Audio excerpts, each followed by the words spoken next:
कपास गंगानगर खंड की खरीफ सीजन की मुख्य फसल है और लगभग श्री गंगानगर कृषि खंड जो है इसके अंदर 4.5 लाख हेक्टेयर के लगभग एरिया कपास का रहता है।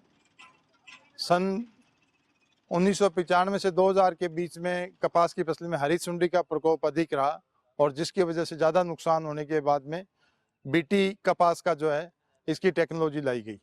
शुरू के अंदर BG1 वैरायटीज आई जो केवल हरी सुंडी को कंट्रोल करती थी और उसके बाद में गुलाबी सुंडी का, चित्तीदार सुंडी का भी जो अटैक कपास की फसल पर हो रहा था उसको नियंत्रित करने के लिए जो है BG2 जिसमें 2 जीन थे, क्राई 1AC और क्राई 2AB, 2 जीन डाल करके और ये हाइब्रिड किस्में जो है प्रचलित हुई और इसे पिछले 5-7 साल में जो है बहुत अच्छा उत्पादन क्षेत्र में हुआ। लेकिन पिछले 2 साल से बीटी कपास के ऊपर जो है गुलाबी सुंडी का प्रकोप वापस होना शुरू हो गया और गुलाबी सुंडी जो है एक मोनोफेगस कीट है, इसलिए वो केवल कपास की फसल को ही खाता है और उसमें धीरे धीरे जो है बीटी जीन के प्रति प्रतिरोधक क्षमता डेवलप कर ली। इस कारण से इसका नुकसान जो है और इस साल इस खंड के अंदर जो कपास की फसल पे गुलाबी सुंडी से काफ़ी ज़्यादा नुकसान हुआ है और इसको देखते हुए किसान भाइयों को जो है सलाह दी जाती है कि आप बीटी कपास को जो है गुलाबी सुंडी से बचाव के लिए समन्वित कीटनाशी प्रबंधन की जो पद्धति है उसको अपनाएं। एक तो फसल चक्र को अपनाएं, उसके साथ साथ जो है आप उन किस्मों की बुवाई करें जिनके ऊपर इसका कम अटैक होता है, कम इसका आक्रमण होता है और राज्य सरकार द्वारा अनुमोदित है। इसके बाद में जो कपास की आप बिजाई करते हो उसके साथ में मेंड के ऊपर अगर आप इसमें बाजरे के या मक्का के पौधे लगाते हो तो उससे भी जो है इसमें बचाव किया जा सकता है और फेरोमोन ट्रैप का उपयोग करके भी काश्तकार जो इससे बचाव कर सकते हैं। और इसके साथ साथ खेतों में जो खाली खेत हैं उनमें गर्मी की जुताई करना बहुत आवश्यक है ताकि गर्मी की जुताई के बाद में जो है वो उसके अवशेष जो है वो खत्म हो जाएं। और विशेष ध्यान जो है अभी काश्तकार भाई जब फसल पकती है उस समय और जो खेतों में पड़ी हुई बनस्टियाँ हैं उस समय रखने की आवश्यकता होती है कि बनस्टियाँ खेतों के बीच में नहीं छोड़े। उसमें जो सूखे हुए अध पके हुए टिंडे होते हैं उनके बीच में ये पुष्पावस्था में अपना आराम का समय निकालती है और अनुकूल सीजन आने के बाद में पुनः जो इसके नर पतंगे, मादा पतंगे निकल करके और आगे के जो पीढ़ी है उसकी शुरुआत करते हैं। तो इसमें विशेष रूप से काश्तकार भाइयों को ध्यान रखना है इस बात का कि भी खेतों के अंदर अब जो फसल पक जाती है और कटाई करनी होती है उससे पहले पशुओं को उसके अंदर चराए और बनस्टियों को अच्छी तरह झटका करके सूखे या अध पके टिंडे जो है उनको पहले से अलग कर लें और उनको गला चढ़ा करके जो है और खाद के रूप में काम लेवें और उनको बचने नहीं दे, खेतों में पड़ा नहीं रहने दे, अवशेष नहीं रहने दे ताकि फसल को ज़्यादा नुकसान नहीं हो और आगे अपने उत्पादन लगातार मिलता रहे। और गुलाबी सुंडी की जो हम बात कर रहे हैं तो इसके जो इस साल जो प्रकोप के कारण थे उसमें सबसे बड़ा एक बरसात और मौसम, ये भी बहुत बड़ा फैक्टर रहा। क्योंकि पहला तो किसानों ने जो बिजाई की थी उसका समय काफ़ी लंबा था, लगभग 2 महीने का अंतराल था। अप्रैल का पहला सप्ताह से लेके और जून के फर्स्ट वीक तक किसानों ने इसकी बिजाई की। तो ये हमें विदित है कि जो बीटी नरमा है इसमें जो फ्लोरिंग है थोड़ी जल्दी आती है, 45-50 दिन पे फ्लोरिंग शुरू हो जाती है और वो स्टेज जो गुलाबी सुंडी का पतंगा निकलने की, इमर्ज होने के साथ साथ ही वो स्टेज कंसाइड की और उसको सीधा का सीधा होस्ट मिला और उसको खाने को उसको जो फीड मिला तो उस पर ट्रांसफर हो गया और वो अपनी प्रोजनी उस पर बिल्डअप करता रहा। एक कारण ये रहा जो इसलिए किसानों को ध्यान रखना है कि बहुत लंबा चौड़ा बिजाई का टाइम नहीं रखना है। इसको ये मान के चले कि हमें मई का फर्स्ट वीक से लेके 25 मई के बीच इस ड्यूरेशन में हमें बिजाई कंप्लीट कर लेनी है। एक ध्यान ये रखना है जिससे कि हम उसके जो प्रकोप है उसको मिनिमम कर सकें। इसके बाद मान लीजिए आपको लगता है कि बढ़ेगा तो उसके लिए आप मॉनिटरिंग के लिए आप फेरोमोन ट्रैप लगाएं। एक हेक्टर में कम से कम 4 से 5 फेरोमोन ट्रैप लगाएं और ट्रैप को आप रेगुलर स्टडी करें। तो अगर आप देखेंगे ट्रैप में एक सप्ताह में 5 से 6 पतंगे अगर ट्रैप हो रहे हैं पर वीक तो आप ये मान लें कि आपके यहाँ पे उसकी प्रेजेंस है, उसका जो पेस्ट है उसका अटैक शुरू हो चुका है। तो आपको तैयार रहना चाहिए और उस समय पे आपको स्प्रे शुरू कर देना चाहिए।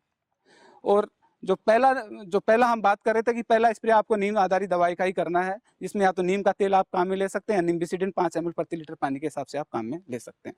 इसके बाद में मान लीजिए कि फ्लोरिंग शुरू हो गई, फ्रूटिंग चल रहा है और आपकी फसल 60 दिन के या 60-65 दिन के आसपास हो जाती है और गुलाबी सुंडी का प्रकोप आपको लगता है। अब इसमें 2 तरीके हैं, यहाँ आपको एक ध्यान रखना है कि मॉनिटरिंग कैसे करनी है, या ईटीएल जो हम मानते हैं। तो ईटीएल बेस क्या होता है? ईटीएल बेस ये होता है कि इसको, क्योंकि सूंडी तो इसकी नंगी हो, वो हम नंगी आंखों से देख नहीं सकते। देख इसलिए नहीं सकते क्योंकि इसको अंधेरा पसंद है और कवर करके रखती है अपने आप को, तो खुली तो होती नहीं। इसलिए इसके दो तरीके हैं। पहला तो फूल, जो फूल है इसमें रोजेटिंग फ्लोर, जिसको रोजेट ब्लूम हम बोलते हैं। अगर रोजेट फ्लोर है, अगर 100 फूल आपने देखे, उसमें से 5 या 6 फूल ऐसे लगते हैं, तो आपको स्प्रे कर देना चाहिए। दूसरा एक और है, जैसे बॉल लगते हैं, तो हरे टिंडे आपने 20 टिंडे काटे, उसमें से एक या 20 टिंडों में अगर 1 से 2 सूंडी आपको मिल जाती है, तो इसका मतलब ये है कि या इसका ईटीएल और इसका प्रकोप पूरा है, तो यहाँ पे भी आपको स्प्रे करना है। ये 2 कंडीशन है जिसमें आप स्प्रे कर सकते हैं। तीसरी मॉनिटरिंग का तरीका वो फेरोमोन ट्रैप था। फेरोमोन ट्रैप में अगर 5 से 6 पतंगे प्रति सप्ताह आते हैं, तो आपको स्प्रे कर देना चाहिए। ये 3 तरीके हैं जिससे कि हम इसका जजमेंट कर सकते हैं। उसके बाद स्प्रे पर जाना, तो पहला आप नीम आधारित शुरुआती आपको दवा का काम लेनी है, वो नीम आधारित ही लेनी है। इसके बाद में आगे जाके पहला स्प्रे, क्योंकि गुलाबी सुंडी तो है ही, इसके साथ साथ सफेद मक्खी के प्रकोप के चांस और बढ़ जाते हैं। इसलिए सिंथेटिक पायरोथ्रोइड है, वो आप ये मान के चले कि 100 दिन तक की फसल है, उसमें सिंथेटिक पायरोथ्रोइड का प्रयोग बिल्कुल भी ना करें। इस स्टेज पे अगर मान लो गुलाबी सुंडी का प्रकोप होता है, तो आप इमामेक्टिन बेंजोइट है, उसका 0.5 ग्राम प्रति लीटर पानी के हिसाब से स्प्रे कर सकते हैं। इसके अलावा प्रोफेनोफॉस 2 ml प्रति लीटर पानी के हिसाब से काम में लिया जा सकता है, जो 65 से और 100 दिन के बीच की फसल है उसमें।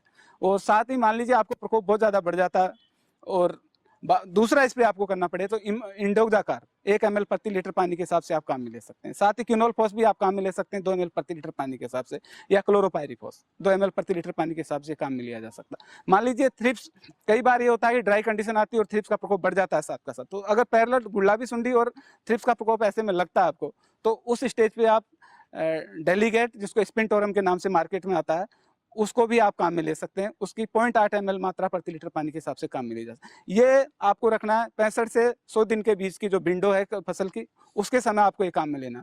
100 दिन से ऊपर की फसल हो जाती है, तो उस टाइम क्या टिंडे सबसे ज्यादा टिंडे होते हैं और टिंडे डेवलप्ड होने लग जाते हैं और कंटिन्यू फ्लोरिंग उसमें रहती है। तो उस स्टेज पे मान लीजिए गुलाबी सुंडी का प्रकोप होता है, तो वहां पे आप इंडोक्साकार, थाइडिकार 1.75 ml प्रति लीटर पानी के हिसाब से उस पर जा सकते हैं, या फिर इंडोक्साकार 1 ml प्रति लीटर पानी पे जा सकते हैं, और या प्रोफेनोफॉस वहाँ भी काम में ले सकते हैं। और मान लीजिए प्रकोप ज़्यादा है, तो उस कंडीशन में फिर जो 100 या 120 दिन की फसल की जो विंडो आपकी निकल जाती है, उसके बाद में आप पायरोथ्रोइड पे जाएं, जिसमें साइपरमेथ्रिन 10 EC का है, तो वो 1 ml प्रति लीटर पानी के हिसाब से काम में ली जा सकती है। या साइपरमेथ्रिन 25 EC का है, तो वो 0.5 ml प्रति लीटर पानी के हिसाब से काम में लिया जा सकता है। इसके साथ ही फेनप्रोपेथ्रिन है, उसको 1.5 ml प्रति लीटर पानी के हिसाब से आप फेनप्रोपेथ्रिन आप में काम ले सकते हैं। साथ ही मान लीजिए जो भी पायरोथ्रोइड आपको अवेलेबल है, तो उसमें आप देख लें कि डोमिनेट कौन सा है, जिसमें साइपर और फेनप्रोपेथ्रिन, इनके रिजल्ट काफ़ी अच्छे मिलते हैं लेटर स्टेज पे, वो आप काम में ले सकते हैं। या लैम्डासाइलोथ्रिन है, वो भी आप काम में लिया जा सकता है आधा ml प्रति लीटर पानी के हिसाब से। या डेल्टामेथ्रिन है, उसको काम में लिया जा सकता है। तो ये पायरोथ्रोइड आपको जब जाना है, जब आपकी सारी विंडो कंप्लीट हो गई, जब फसल 120 दिन के ऊपर क्रॉस कर जाती है। पर इनको शुरुआती अवस्था में थोड़ा सा अवॉइड करें। वहाँ पे दिक्कत ये होती है क्योंकि जो कॉटन है, जो कपास की फसल है, उसको हम एक तरह से कीड़ों का घर मानते हैं, और कोई स्टेज पे कोई सा कीट उसमें डोमिनेट करता है, और जिसमें विशेष तौर से रसचूसा कीट है, उनका हमें ध्यान रखना है। क्योंकि जब 60-65 दिन तक की फसल होती है, तो उसमें निश्चित तौर पर उनका प्रकोप कई बार या तो थ्रिप्स या वाइट फ्लाई या जैसिड, इनमें तीनों में से किसी की एक अटैक उस सेम टाइम होता है। तो उसमें ध्यान ये रखना है कि आपको पायरोथ्रोइड बिल्कुल भी उस समय बिल्कुल काम में नहीं लेना। अगर पायरोथ्रोइड आप काम में लेंगे, तो निश्चित तौर पे उनकी समस्या बढ़ जाएगी। तो इस तरीके से आप इसको मैनेज कर सकते हैं।